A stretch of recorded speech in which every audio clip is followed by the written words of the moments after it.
Since 1989, the Michigan Hispanic Chamber of Commerce has had a history of working together, helping one another, and building some of the most successful Hispanic businesses in the country.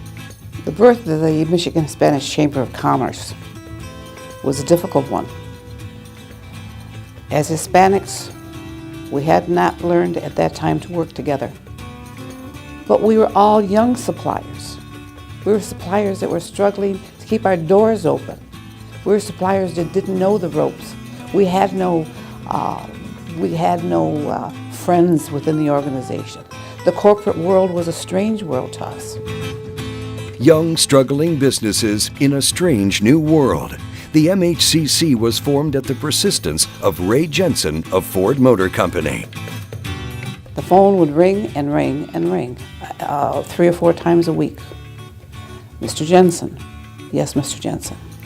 Have you gotten on the phone yet to call about starting this Michigan Hispanic Chamber? You know this chamber is a national organization and is done well by the Hispanic companies in other sections of the country. What is wrong with Michigan? We have good suppliers. Yes, Mr. Jensen. And so the Michigan Hispanic Chamber was born.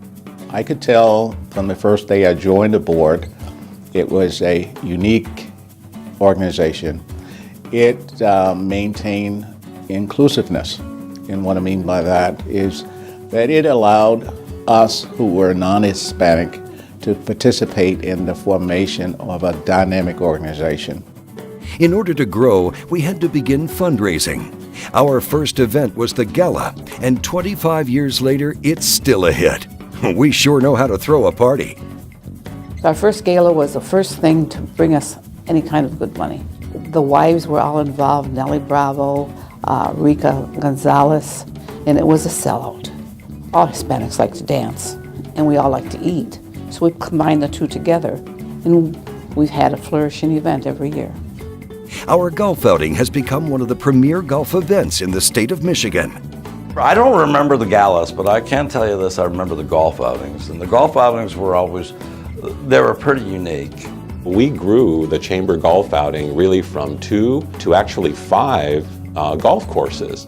So we had a very significant outing, and it really puts us on the map. We are still well known, meaning the chamber is still very well known for having this very significant event that generates well over half of the operating revenue for the chamber on any given year. And like any chamber, we wouldn't be successful without the help of our corporate founders. I can tell you, if it wasn't for the big 3, Chrysler, Ford, General Motors, and their support and sponsorship for Michigan Hispanic Chamber of Commerce, yeah, there'd always be an MHCC, but they went so much farther. They not only supported the organization by giving a donation, but they gave their donation in helping us go to work at their companies. Today, MHCC continues to bring the best of the best in our community together with business opportunities, and there are so many great success stories. You know, the one that I liked the most actually is the David Segura and Vision IT story. Because when I was at the chamber back in early 2002, 2003, Vision IT was still a relatively small company. We needed a website. So we hired David, to come and do a website for us.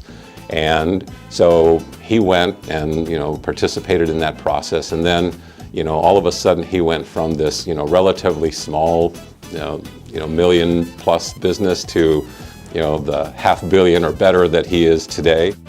Receiving mentorship from the greats in our community like Frank Venegas and Carmen Munoz meant so much to my organization in those early days. And I felt it was extremely important to give back, to be a part of helping the next generation of Hispanic entrepreneurs. And we continue to help businesses succeed through networking, mentoring, and engaging supplier diversity. With managers, professionals, and MBEs all engaged, we nurture prosperity in Michigan and serve as a shining example of what is possible for all of America. Among our proudest achievements is the MHCC's role in helping our community come together. One of the founding members of the Michigan Hispanic Chamber of Commerce was Hank Aguirre, Mexican Industries. When Hank passed, Carmen, Facundo, Rick, and Frank got together and decided we're going to do what Hank had always admonished us to do.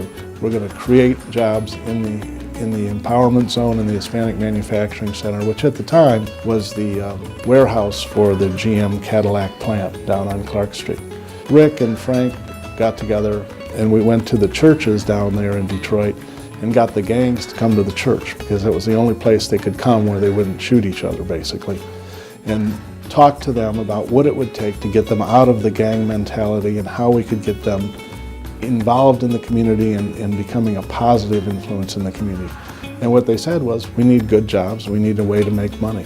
So the HMC was born on that principle. We're going to create good jobs, good paying jobs with benefits, and we'll put it right here in the Southwest Detroit, and we'll draw from the community. Building on the foundation of the last 25 years, we are proud to watch the next generation of leaders continue this great legacy of working together, building a strong community, and achieving extraordinary success. I have to say that every morning I feel that I'm the luckiest man in Detroit because having the opportunity of working with so many professionals and entrepreneurs that are really well-accomplished people. And I truly feel that this is La Familia. When I see people that could, that I'm talking about, the chamber, I said, welcome to La Familia, because that's what we are. We are about helping each other. We are about that for me to get ahead, I know that I need to help you to get ahead as well.